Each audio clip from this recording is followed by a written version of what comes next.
Hi అండి, welcome to our channel Telugu రుచులు by Hemalatha. ఈరోజు అయితే జొన్న రొట్టెలు పర్ఫెక్ట్గా ఎలా చేయాలి అన్నది కొత్త వాళ్ళు కూడా భయపడకుండా ఈజీగా చేసే విధంగా నేనైతే చూపిస్తున్నాను.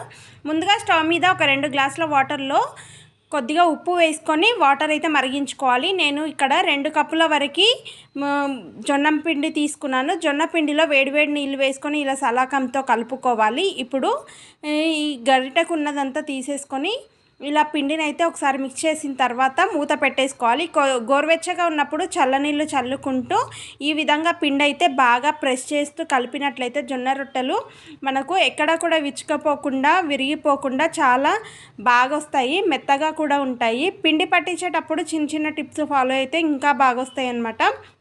నేనైతే ఈ పిండి పట్టేటప్పుడు ఇందులో రాగులు, జొన్నలు, మినప్పప్పు, మెంతులు వేసి అయితే పట్టిస్తాను. నెక్స్ట్ టైం పట్టించినప్పుడు కంపల్సరీగా వీడియో అయితే షూట్ చేసి పెడతాను.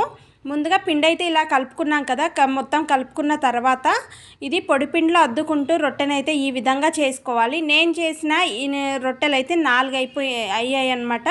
నేను తీసుకున్న ఈ పిండికి ఇద్దరికైతే కరెక్ట్గా సరిపోతుంది. నేను చేసేది చాలా పెద్దగా ఉంటాయి. పెనం ఎంత సైజు ఉందో ఆ సైజుకి అయితే నేనైతే రొట్టెనైతే ప్రిపేర్ చేస్తాను అనమాట.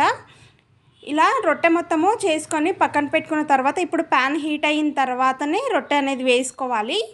ఈ విధంగా వేసుకొని ఎక్కడైనా బుడగల్లాగా వస్తే అది చేయితో నొక్కున్నట్లయితే ఈవెన్గా కాలుతాయి అన్నమాట. ఇప్పుడు మనము వాటర్ తీసుకున్నాం కదా, సాల్ట్ వాటరు ఇలా రొట్టెకు మొత్తం స్ప్రెడ్ చేసుకోవాలి, ఎక్కడ కూడా గ్యాప్ లేకుండా. మనం వాటర్ ఎక్కువగా వద్దితేనే రొట్టెలు అనేవి మెత్తగా చాలా టేస్టీగా వస్తాయి. ఈ వీడియో నచ్చితే లైక్, షేర్, కామెంట్ చేయండి, సబ్స్క్రైబ్ చేసుకోండి.